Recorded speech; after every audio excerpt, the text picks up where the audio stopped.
السلام عليكم، ازيكم يا جماعه؟ عاملين ايه؟ انا توفيق الحديدي، احلى شاب في مصر، وده فيديو بيضحك. التكنولوجيا بتسهل علينا حاجات كتير قوي. يعني هي التكنولوجيا بتتعمل او بنخترعها او بنكتشفها علشان تسهل علينا الدنيا كلها، فاهمني ازاي؟ بس في ناس كده بتطلع تقول لك لا، ايه ده؟ تكنولوجيا جديده دي هتسيطر على العالم. يعني مثلا قبل اختراع النار كان في واحده اسمها مدام نهى السخنه، كنا بنسخن الاكل على وبعدين بناكله. جت النار بقى قعدتها في البيت هي ومدام نوسه المولعه وجيهان اللي حرارتها عاليه. معرفش، اسامي غريبه فشخ. تحس الاسامي دي ممكن يستخدموها رجاله المطافي او نسوان المطافي. يعني مش عايز ابقى ريسست. تصدق انا عمري ما شفت ست بتطفي نار. غالبا هم بيبقوا السبب فيها، بس يعني معرفش يعني.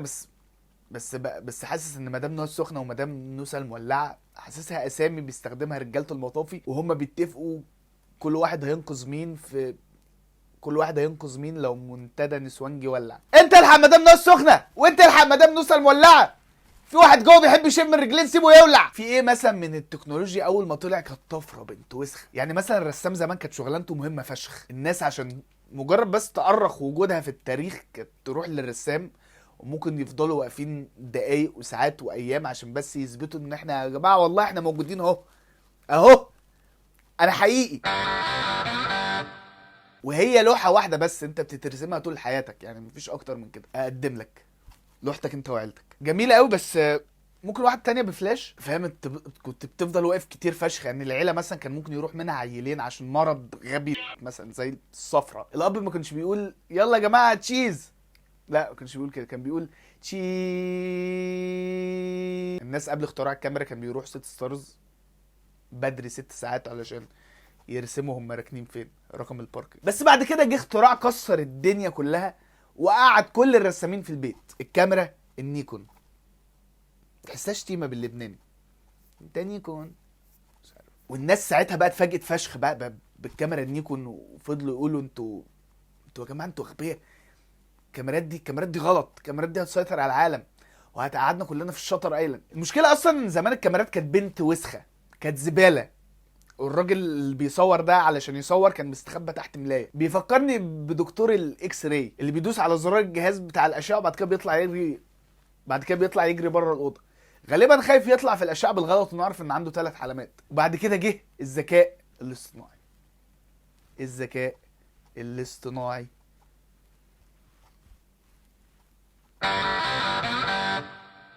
الاصطناعي او الاي اي، او ممكن حتى تقولوا اي عشان ضرب المبرمجين على عينيهم وقعدهم في البيت. يعني المبرمجين زمان كانوا بيعيطوا علشان المهندسين مش عايزين يدوم كارنيه نقابه، دلوقتي بقى عندهم سبب جديد عشان يعيطوا. عشان ده الامبريشن بتاع المبرمج شاف تعبان قدام نقابه المهندسين: ياما بايثون فين كارنيه النقابه بتاعي؟ وبقى الناس بقى بتقول لك يبقى ان الذكاء الاصطناعي هيحتل العالم. انا مش فاهم ازاي هيحتل العالم. يعني احنا حرفيا ما عندناش حتى روبوتات عاديه. مين اللي هيحتل العالم؟ الذكاء الاصطناعي بتاعنا ده هيحتل العالم؟ ده انت بتبقى داخل موقع على النت يسالك هل انت روبوت، فتقول له نعم، فيقول لك طب خلاص تمام. لا والله ابدا، والله العظيم ابدا، ورب اتفضل كوكي. لو هو ذكاء اصطناعي يعني متدردح شويه، لف شويه في الويب سايتس او حاجه، هيقول لك لا انا مش متاكد، اختار لي صور اشاره المرور. اللي هو كده بقى هو خلاص هو زنقك بقى، اللي هو بقى ده صوره اشاره المرور مش اي حد عارفها. يعني انا مش فاهم، لو الذكاء الاصطناعي مش عارف ايه هي اشاره المرور هو مستحيل يعرف يسيطر على العالم، عشان هيمشي والاشاره حمراء ويعمل حادثه ويموت. هم ده تخيل كده جيش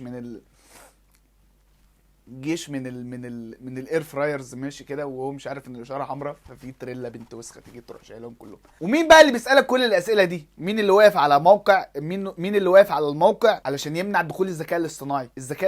يعني الذكاء الاصطناعي واقف على موقع معمول بالذكاء الاصطناعي علشان يمنع دخول الذكاء الاصطناعي جوه الموقع. بيفكرني بالمصريين في الغربه.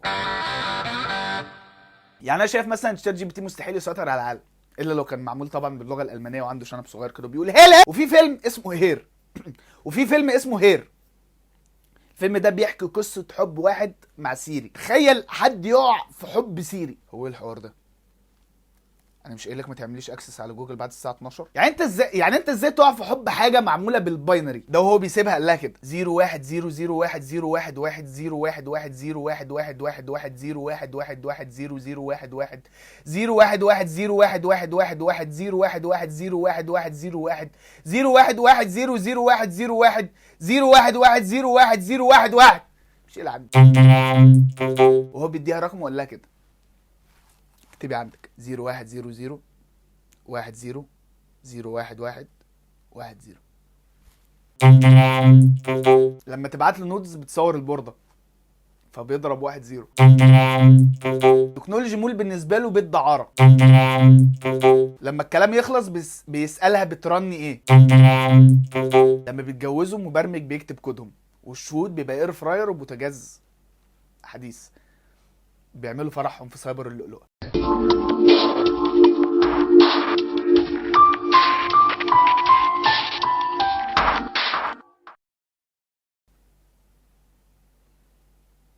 اشرب ريد بول.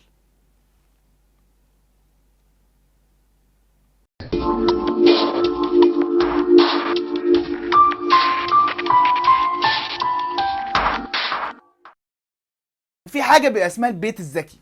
ده بيت بيبقى مبني كله بالذكاء الاصطناعي، كله ذكاء اصطناعي. يعني الحمام بيبقى معمول بالفيس اي دي.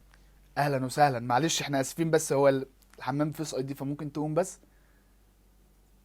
اتفضل كمل ولا اي حاجه، محتاج شطافه دول بقى اول ناس الذكاء الاصطناعي هيحتلهم. يعني هيحتلهم ازاي بقى؟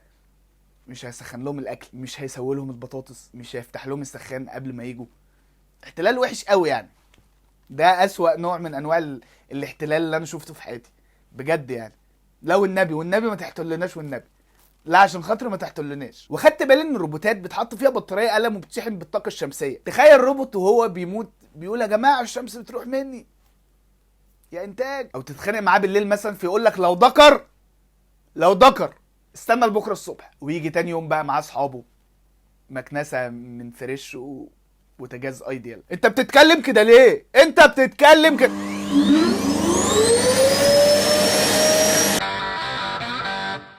بتغذى على الشمس، فاهم؟ حاجه عامله زي المستذئب بس بدل القمر شمس وبدل المستذئب روبوت.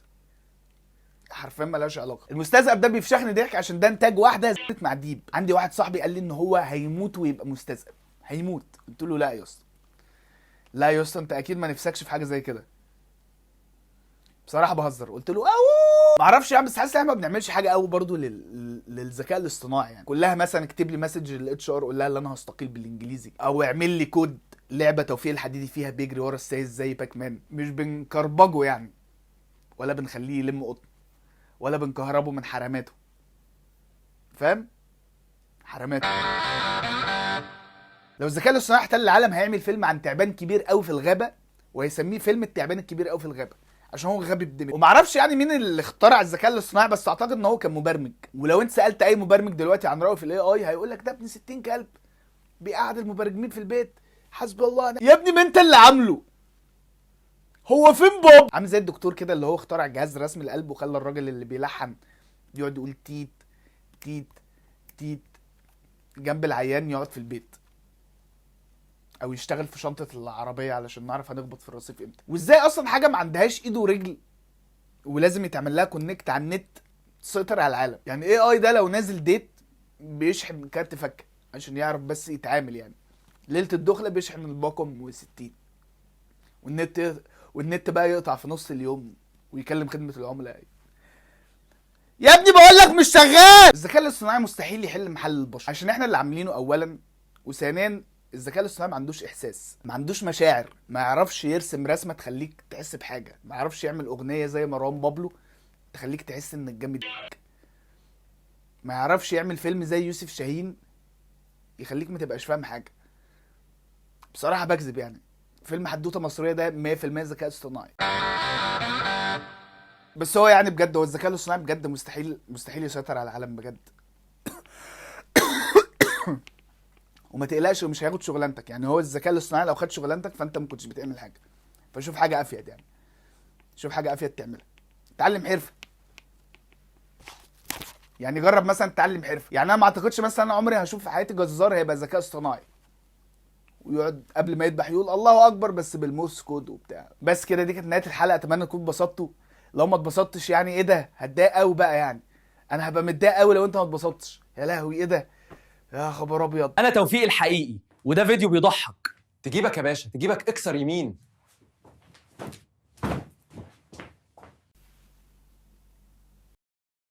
المكرونة عاملة ثورة علشان ما جابولهاش صلصة راما.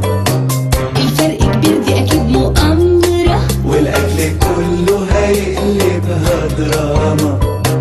دي البامية والفاصوليا جم رافعين شعار، دي صلصة بتحلي طعم الخضار.